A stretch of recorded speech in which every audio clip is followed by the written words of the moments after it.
All right, ladies and gentlemen, here we are once again, episode 4, I believe, here on April Fool's Day. So this is not a joke. We are actually trying to start a real podcast. Don't you agree, Jay? We're trying. We're trying really hard. We're running a couple minutes late today because apparently sound doesn't necessarily just magically work. So yeah, we're trying to do our thing here. For sure. So absolutely, guys, one more time. This is episode 4 of Parents versus Gaming. My name is James Ayers. I am the gaming dad. I'm here with Jay Noller, who is USBobber on PlayStation. I'm an Xbox guy.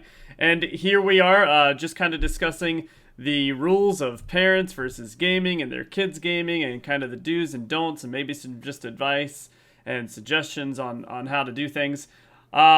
But Jay, you missed us last week. We spent, weeks setting up this great interview with streamer Alexis Jordan.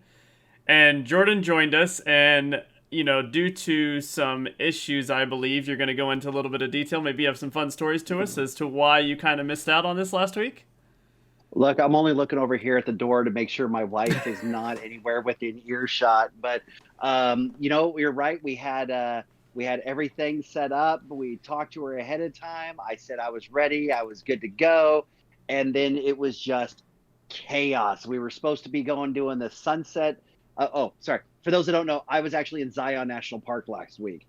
So with my kids on their spring break and everything. And so we were able to explore the park. It was amazing. But then we went to go do our sunset cruise tour, our sunset Jeep tour. And then my wife sent us to the wrong place because we didn't understand that there was more than one entrance to the park. So we thought was a 20-minute drive to go jump on the sunset Jeep cruise. We throw it in the GPS and it was 3.5 hours. And so we ended up having to miss that. We had to do some other stuff. There were some tears, not from my kids, but we got everything good. We were great. And thank you. Much love to her for just kind of jumping in because I know that there was some apprehension of just jumping into the thing. Oh yeah, it's fine. We'll both be there. And then like 15 minutes before, I'm like, bro, I can't make it. Yeah, it definitely was jarring, and I think it threw us for a little bit. But we did a great job.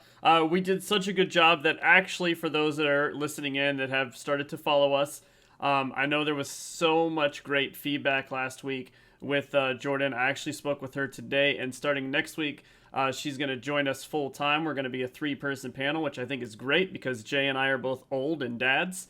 The only difference between the two of us is I have a 10-month-old and he has actual kids that can hold a controller now.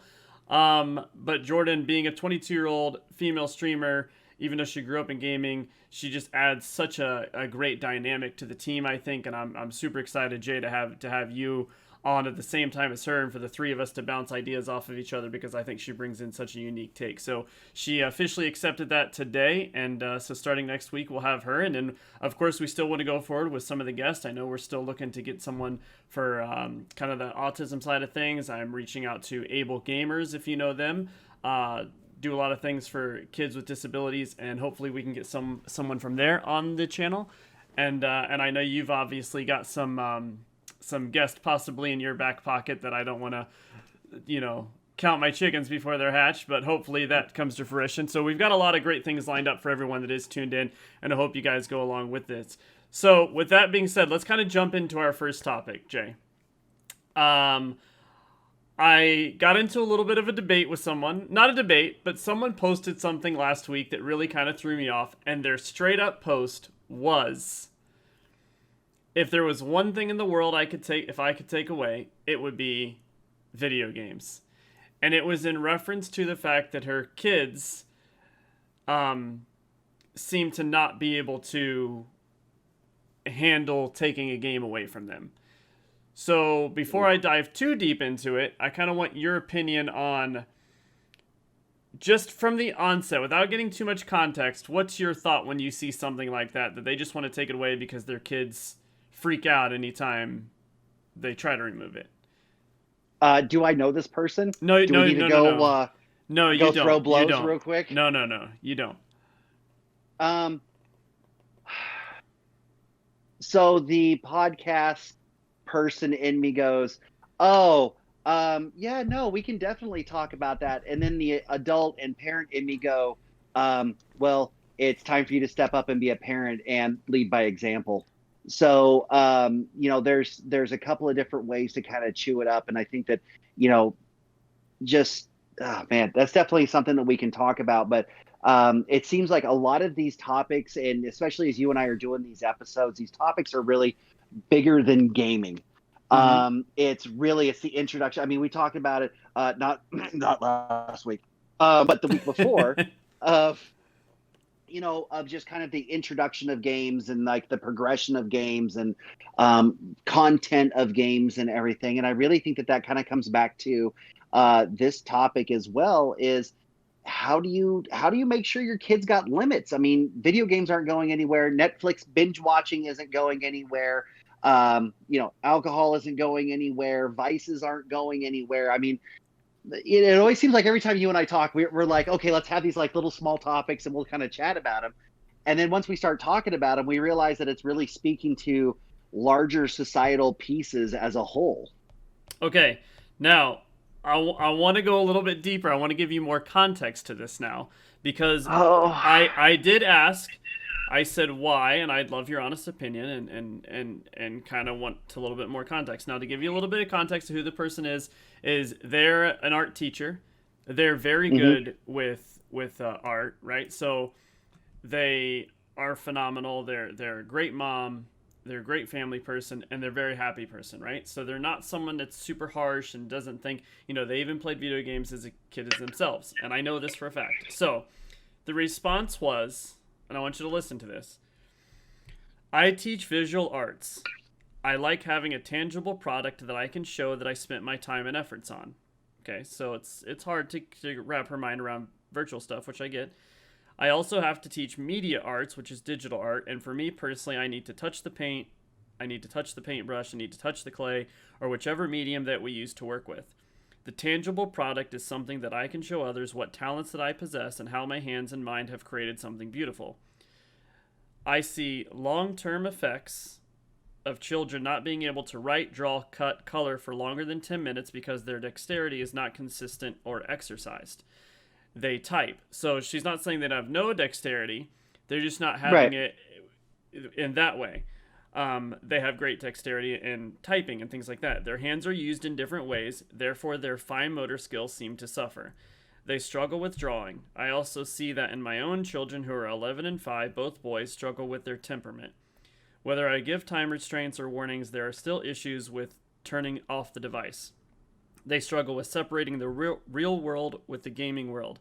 They ignore their pets, they get lost in the game and lose track of time. It is a huge problem in our house and I struggle with it daily. I don't want to take them away, but at the same time, they are limited. My son would rather spend hours playing games than playing a sport or playing outside. It's affected his weight. He's lazy. I've created my own problem. Now I'm stuck with taking away the game, device, TV, phone, tablet that I've let them use before, and now they have limits. And now I have to come clean and be honest that I completely suck at gaming. I'm a terrible gamer and haven't played since I was a kid. I've tried, but I just don't understand it today. I don't want to call out exactly who the person is. I do know them personally, and I'm trying to look at it from obviously the initial post was just out of anger, like we all do. You Right. probably kids are reacting. Now the first thing that I like to talk about and I want to bring to light is that obviously the temperament issue.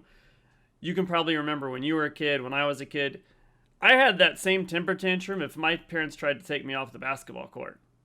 Or it didn't matter what it was. Whatever I was heavily invested in that moment, if they wanted me to stop, I felt like I'm pretty sure I threw multiple temper tantrums.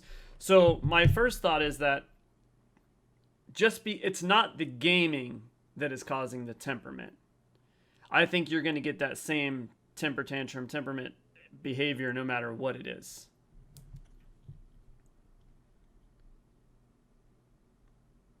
So thank you for sharing that because it really sounds like once again we're starting to dive into kind of more family dynamics and media and everything else. And my first initial argument about because there's a lot to unpack there. So let's start with the fine motor skills. I agree. And I also agree that if you don't develop those things, it's like everything else, you're going to lose it.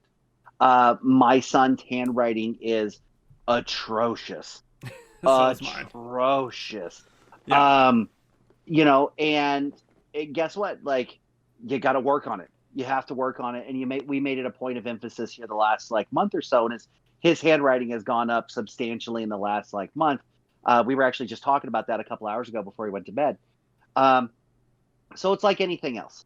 The other, and that was a really long post, so I'm trying to work my way through each kind of piece and kind of address it. But, I know it almost sounds, because she explained it at the very beginning, that she wants to be able to touch it. She's a tactile person. Yeah, it's like they have a hard time with the transition, which is fair. And that's, one of the reasons we started this podcast, is try to, we're not telling anyone how to raise their kids. We're not telling them that they can be wrong. They can have their opinion. We just want to kind of educate what can come of it. Yeah. And it sounds like it's almost like the, well, I don't get it. And I don't necessarily like it. And I applaud her, first of all, for just saying hey, I don't, what do I do? I just kind of throw hands up and stuff. And it takes a really special person to be able to say that. But, I would speak to her and I would say, look, James, I know you're a soccer fan. I can't stand it. You guys are a bunch of prima donnas. Every single sliding tackle, you think they snapped their leg. You guys have the cure to cancer, apparently, in that little spray can that you come out and spray on the ankle. That's Miracle Heal. Yeah, praise Jesus, it's the hallelujah. Same stuff Michael Jordan used in Space Jam. It's the same juice. You just spray it to drink it. Yeah, and so, for me, I don't understand it. I don't like it. And I would say that we're kind of running into that a little bit. Her kids are growing up in a much more of a digital environment where all of their world is, I hate to use the phrase, but it's the only one I can think of right now, is deviant art, where people go in and it's nothing but digital artwork. And it's digital creation, and it's all drawn on iPads and everything else. Whereas she grew up in a time where that wasn't even an option. Correct. But her kids have naturally gravitated towards it.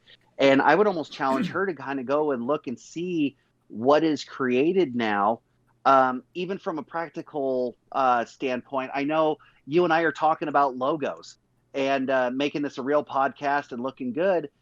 I guarantee you the person that we've been speaking to about the logo and stuff isn't using a piece of paper to try to draw it. It really is starting to move towards digital. But I think that there's definitely enough space in the art and creative world for both. You're going to have the people that do the digital artwork and everything, but there's always going to be a place for oils and pastels and installations and, performance art pieces and everything, because that's what makes the world great, right? Arts is really what is the payoff for working hard. So, I would maybe look into that a little bit more and try to understand it and see what can also be created. I think also, thinking back, she was mentioning that she was having problems with her kids coming off the devices. Man, that was one thing that we worked really hard with our kids on. And my son comes home and he'll play, Roblox for a little bit and stuff. And there's a couple of key phrases that I've used repeatedly with them is, one, handle your business. And sometimes when there's some frustration, there's another word that I use at the end of that. That's a 4-letter word, starts with S. But it's handle your, and you don't get the games, you don't get the payoff, you don't get anything else until you handle your, so that's your homework, that's all of this other stuff. Mm-hmm. And then also explaining to them that, there's a time limit. So, okay, you got all your homework done, you've got everything like that. Look, bedtime's 8:00. I want you off by 7:30. And I'll set a timer on Alexa, but I hold to 7:30. 7:30, I don't care where you are in the game. I don't care anything like that. That Chromebook closes. Thunk. Done. You get to push Control S. That's about as far as you get when the timer goes off. And I think that also speaks to a lot of of just life skills. And I would look at that as actually an opportunity to learn, for you to be able, meaning her, to be able to teach your kids how to, deal with those things that are kind of like the treats of the day. Like your business is work or school or parenting or whatever it is. That's the meat and potatoes of the day. That's what you got to get done every day in order for your life to be successful. Whereas the video games, and I would say, I hate to say it, I've lost myself in a book before. I've stayed up too late watching TV. I've played games. I've worked too long. Like there's a lot of other things.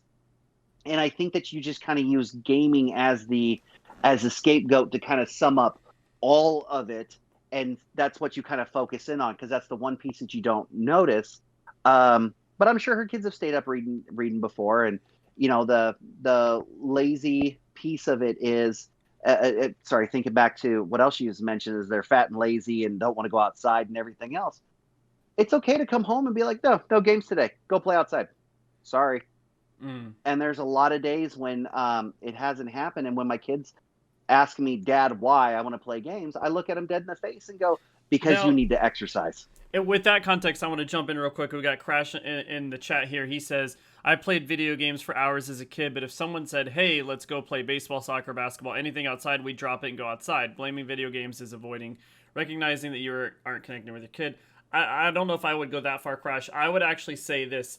I think comparing our younger generation to dropping a game and running outside is a little bit different than today, because when we were kids, we didn't have online gaming. We couldn't get online and play with 5 to 15 to meet all these other kids that didn't live in our neighborhood, or friends you made as kids and they moved off somewhere.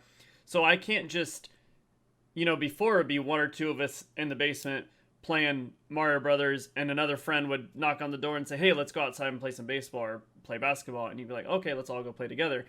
But now you're playing in an environment a lot of times, playing with multiple friends. So I do think that can be a little bit of a struggle if it's not them just playing by themselves or them just playing with one other friend. They could be playing with multiple friends or the same friends in the neighborhood, where, again, it could be the same thing. All the parents may have to work together and say, every Tuesday is an outside day or something like that. I mean, there's, again, I'm not trying to tell people how to parent. There's all different ways.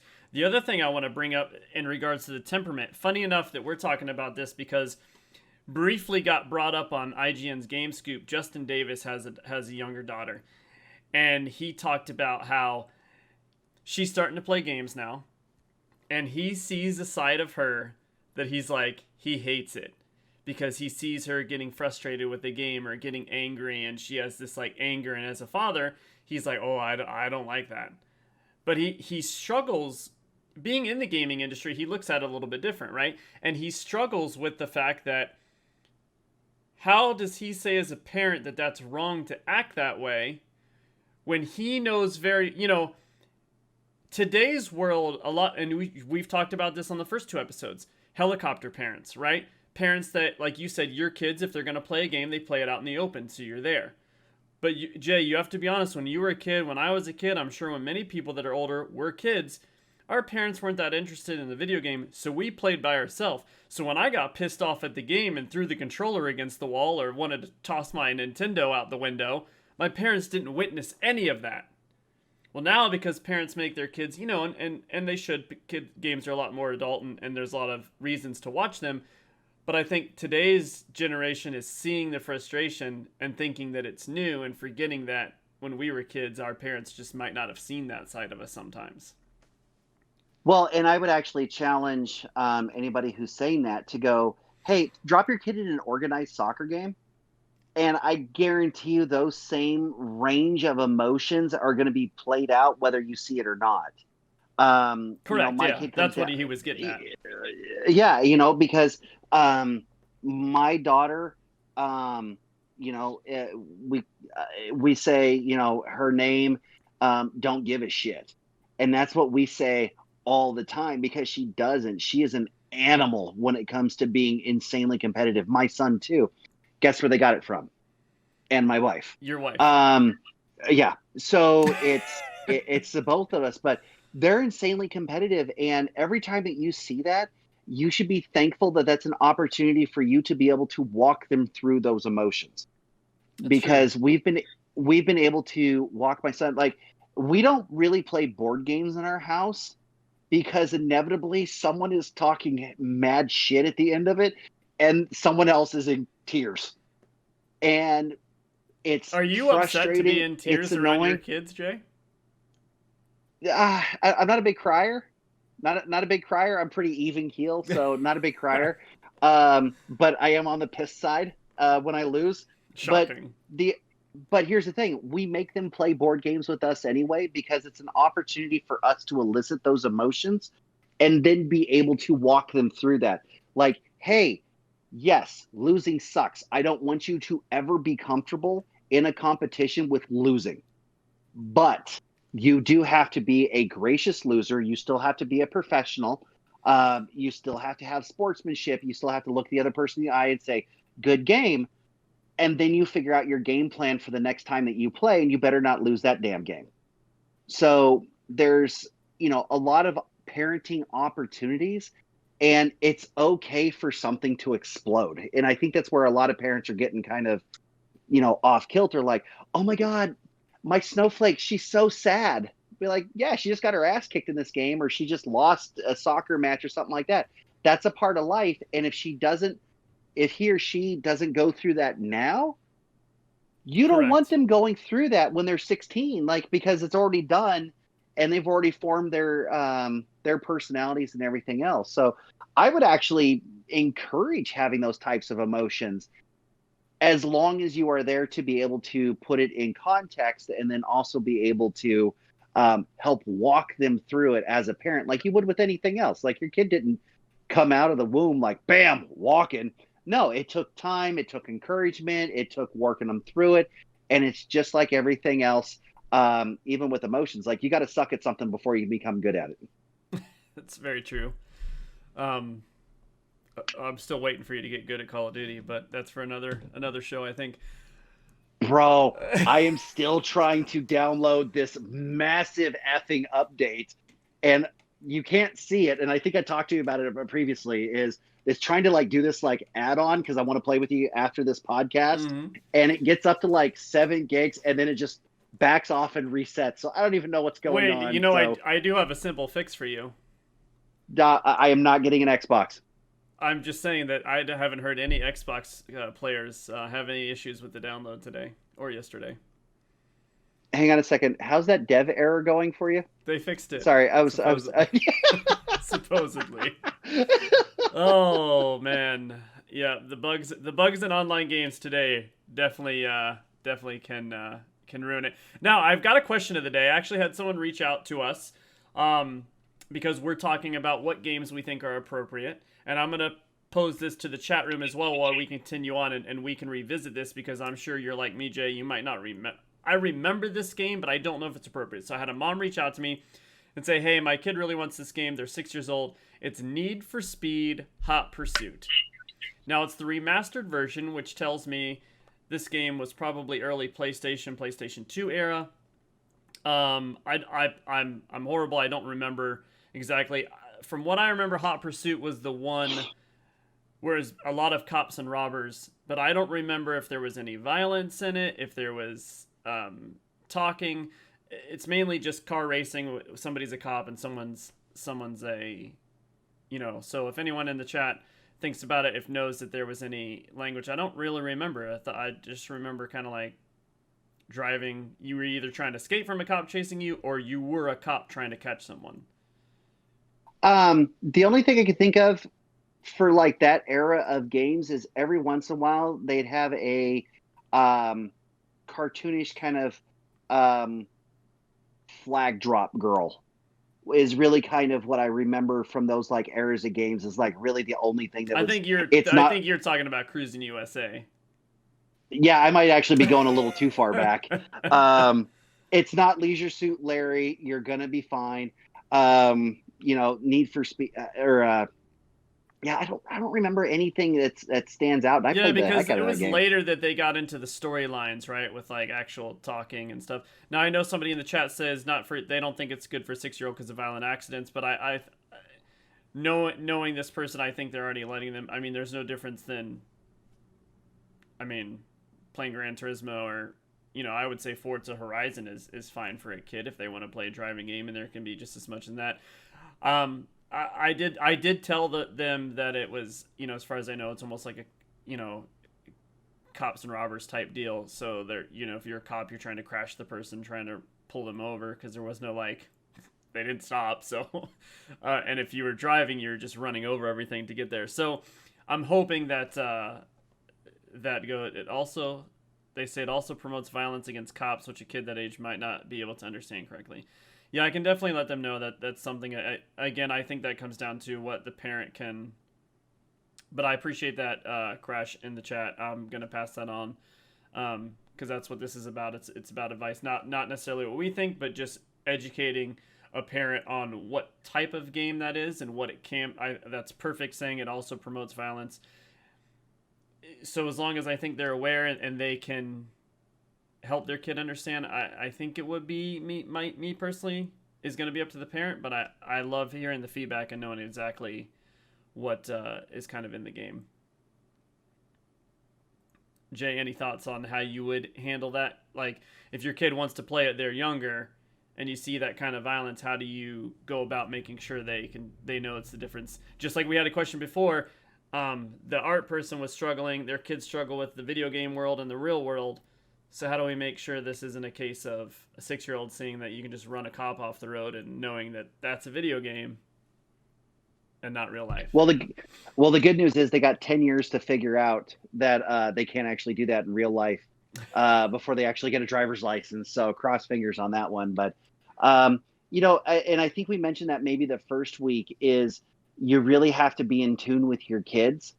And so if you wouldn't let them watch Fast and Furious, maybe that's a game that might be a little too advanced. At the same time, I'm not sure how much they remastered it. Like Cruising USA, like the person like flips out of the car, but the graphics were so terrible on it that you can definitely tell that it was like a pixelated out Yeah. person that fell on their butt. So, and that's kind of the thing is I know a lot of people look to us and say, okay, look, they're 6 years old. Can they do X?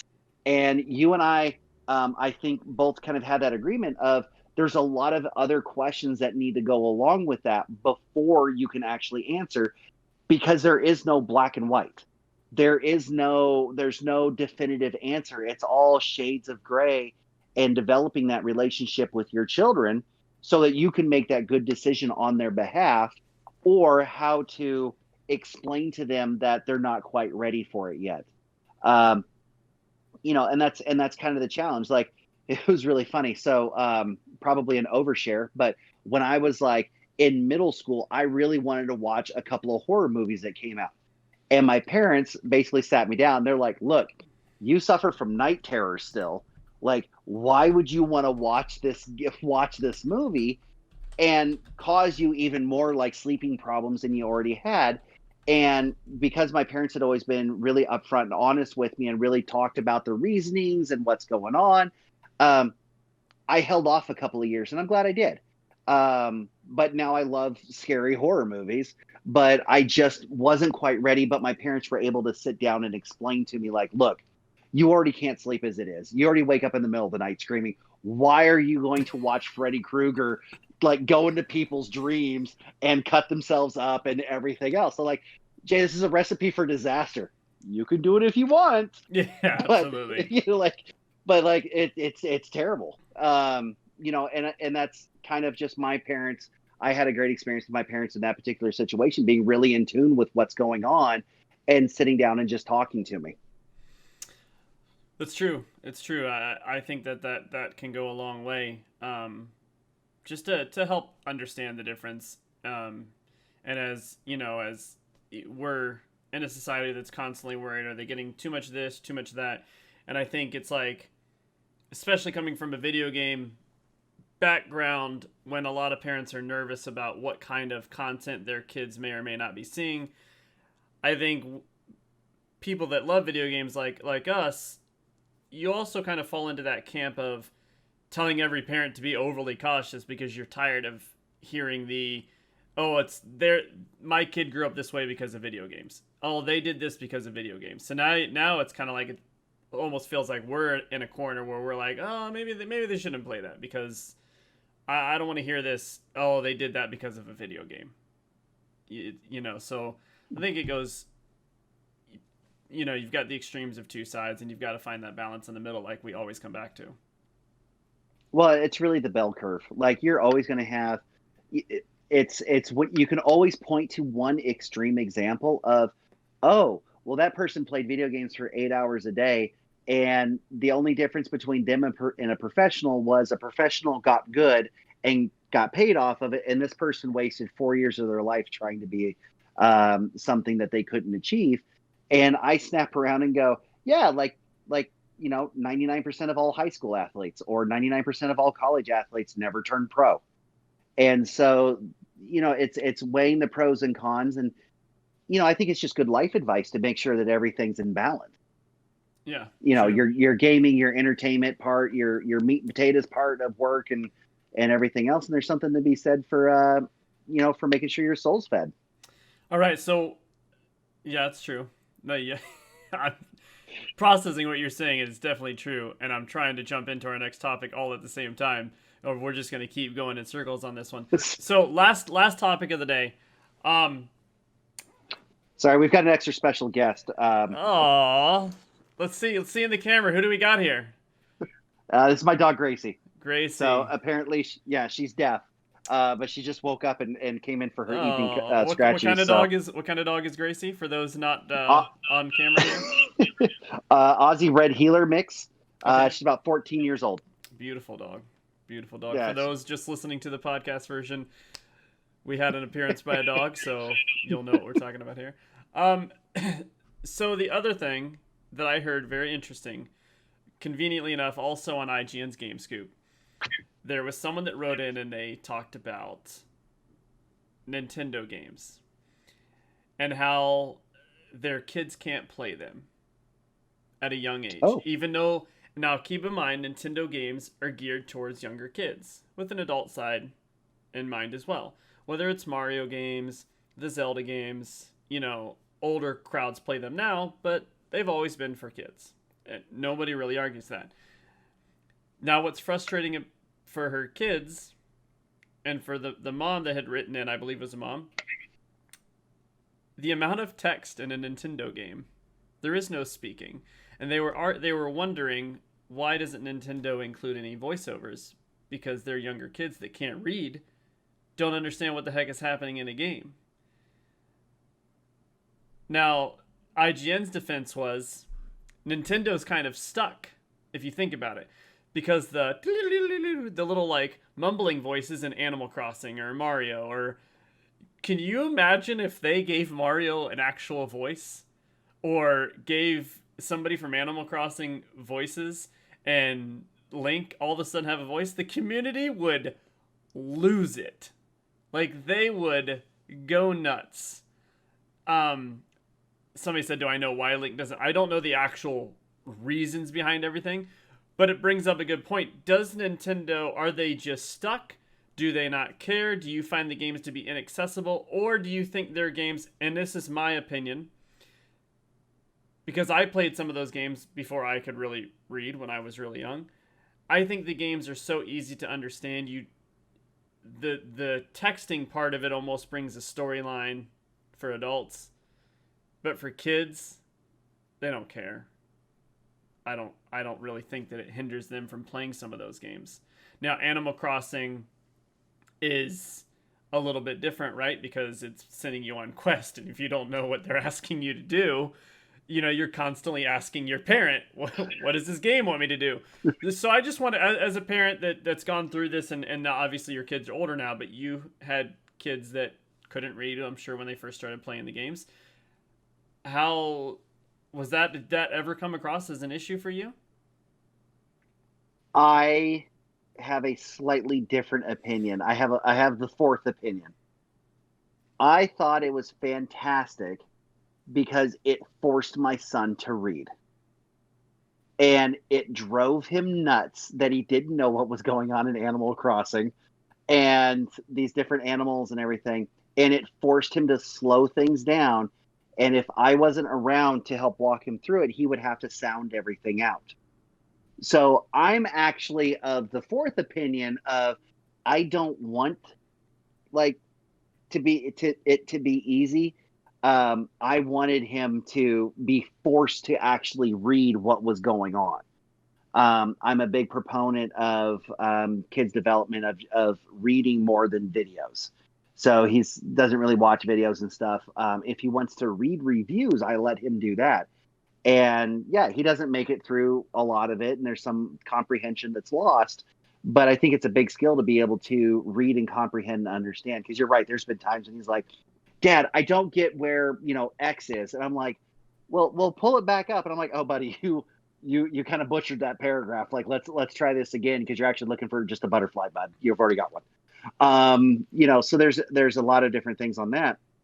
But man, I mean, once you start getting voices, and I know that people go to Nintendo, and we were just talking about Call of Duty updates and stuff, but none of the operators there have a voice other than like what, 4 letters, 4 words. Yeah. Like, get It's because some, you're or more as immersed, just like Crash is saying, that's basically why Link doesn't have a voice, is because they want you to be Link, and a lot of games have gone that way.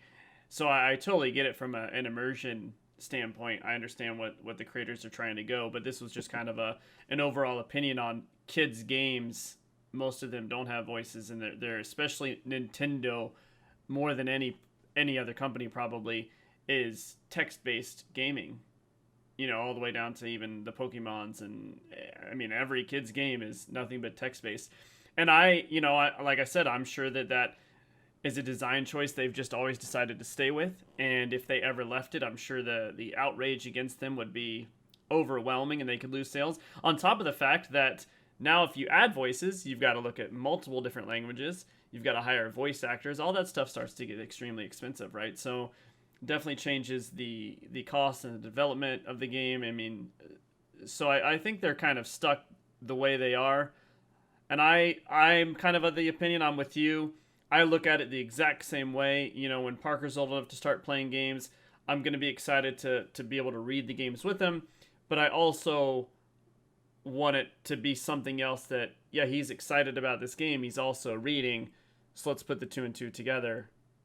So I think that Nintendo kind of forces them. I definitely don't think that they did it on purpose, trying to educate kids.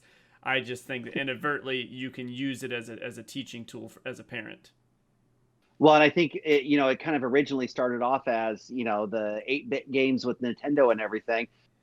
You're not putting voices on a cartridge with that little processing because you get 2 words and the whole memory's gone. But the other thing that I like about it is, especially on the Switch, is if he doesn't have his headphones to plug in, buddy, turn off the sound and he can still play and know what's going on because he's reading what's on the screen as opposed to having to hear everything that's on there. And there's a lot of times that I play games when I grab a Switch or something, and I'm in a place where I can't do it, like on a bus or on something like that, and I don't have headphones with me, I can still play, which, I completely agree. I don't think those were intentional design choices that they made, but it just kind of worked out in the favor of, being able to do those few things. But I like being able to play. My wife's downstairs, like watching some sort of Bridgerton, and I'm not really interested in what's going on, so I'm like playing video games next to her. Kind of doing the same thing, but I don't have to have the sound on. Correct. Yeah. So I definitely think there's pluses and minuses. So, all right, before we take off, as always, we're going to jump into a fun story from our childhood, and I'm going to kick it over to Jay Noller, Mr. USBobber. What kind of story you got for us this week? Oh, man, a good gaming story. Not necessarily a good gaming story, but I can tell you Way to set the standard. No. But not a good gaming story like the fact that I broke my controller playing King Griffey Jr. or something like that. But I can remember, because we talk about consoles and we touch into computers every once in a while, but um, I still remember, in addition to being a Nintendo Christmas kid, um, the first time that my parents got me a computer at my house, and it was a Commodore 64. Not that I'm dating myself, but I still remember they got it at a yard sale. And I can't begin to tell you how excited I was because we got a box about this big with like 50 floppy disks, actual floppy disks, not the little hard ones and everything else, but the actual like big old floppy disks and stuff. And being able to play games that were super simple, like Oregon Trail and Solitaire and Texas Hold'em, and just kind of how big the universe could possibly be with gaming, not just shooting games or not just, Mario games or not just all these other things, but really just how many games that you could possibly come up with, and you could really find your own niche. That's awesome. For me, one story I want to talk about is I actually, my mom, the gaming dad's mom, is actually coming into town to see her grandson. First time she's getting to see him, so she'll be here. So for my stream Is she going to be on the podcast? She won't be here during the podcast, but she is going to be on the stream tomorrow night from 8 to 11 Central Time. During my streaming time, she's going to be playing. I've already downloaded Pinball FX. That's her favorite, like, actual game. So she likes to play it on a video game. We might play some sort of like horror story game where it's an interactive game. I think it would be really cool. So hopefully if people want to stop by and see my mother try her hand at some video games. She's nervous and excited all at the same time, so that'll be fun. But as a kid, one thing that I remember is this actually my father. I think that it's super important as parents to maybe find a game or two when your kids are really young that you spend like a lot, like just an overarching time with them, like a moment. And for me, one of the first memories I have of that is on the Atari. My dad decided, you're not going to bed early tonight. We're staying up all night and we're going to play Galaga. And our goal was, now I was a little kid, right? And this is back, the Atari had you had the swivel. So our goal was to get to level 99 on Galaga. That's all he wanted to do. He wanted to roll, to get past level 99 because nobody knew what happened at the time. At least, obviously, no internet. You can't just look it up. I'm sure we weren't the world's first by any means like that. But so what we did is we played every other level. We died a couple times, but eventually we got on a roll, and after a certain level, they're basically all the same from about 50 or 60 on from what I remember. Well, after a couple hours of playing, it may be 2, 3 in the morning, we finally get to like level 98, and you could tell I remember looking back, my dad nervous as crap, like, I can't believe I'm handing this controller over to my little kid. But we did it. He gets to play level 99, we beat it, and I've never seen my dad so deflated in his life. You know what happens after you get to level 99 in Galaga on Atari? Absolutely nothing. It just goes back to level. It just goes back to level 1 and starts over. I mean, your score keeps going, but it's slow again. It's like, so he goes, we played to about level 5, and he goes, all right, I think we've played enough. Let's go to bed. But you know what? To his credit, that's a story that I will remember for the rest of my life. And I've got many stories, whether, we did an overnight 24-hour almost play of Tecmo Bowl until we went all the way through and won the Super Bowl and things like that. And I think that gaming can be such a intimate time with father and son, mother-daughter, father-daughter, mother-son, playing games together for an extended period of time, having that moment, not just jumping in and playing 1 or 2 games or trying to play Fortnite because your kid plays or trying to play Roblox, but really find a game that can have an end or something you build to and sit down and have one of those marathon sessions you might always hate that your kids do, that 6 hour that they don't want to take the game away from them. play with them the whole time. They'll remember that for the rest of their life. So that's kind of one of my advices as I take off from here. But I hope everyone had a great night. Don't forget, every Thursday, 9 o'clock Central Time, we're going to be on for Parents versus Gaming. Like I said, starting next week, we bring in our third full-time host. That's going to be Alexis Jordan 98. You can find her on Twitch. I've got USBobber here. He's on PlayStation Network. Gaming Dad, you can find me on TikTok, Twitch, Instagram, a little bit of everywhere, YouTube. And you can also, if you missed the podcast and you want to watch it or listen to it later, it's going to be on Apple Podcasts, Spotify, all the places that you probably pull your podcast from. You can also watch the video version on YouTube at YouTube/The Gaming Dad. So I hope everyone has a great night. Bobber, anything left to say before we take off? No, I'm just going to throw my controller through my TV as I've watched it. I don't know how many times, like, start to get the progress bar up and then restart. So if anybody has any suggestions, it's called know. Called completely uninstalling and reinstalling. Oh, so no games tonight, buddy. And the chat tells you to get better internet. My internet's actually running pretty well right now. And going back to the whole Xbox thing, I believe Wright actually still owes me one. I don't know if he's on tonight, but just a friendly reminder that he does owe me an Xbox still because I kicked his ass in Warzone. So let that be a lesson. Don't challenge me. I might suck, but don't challenge me.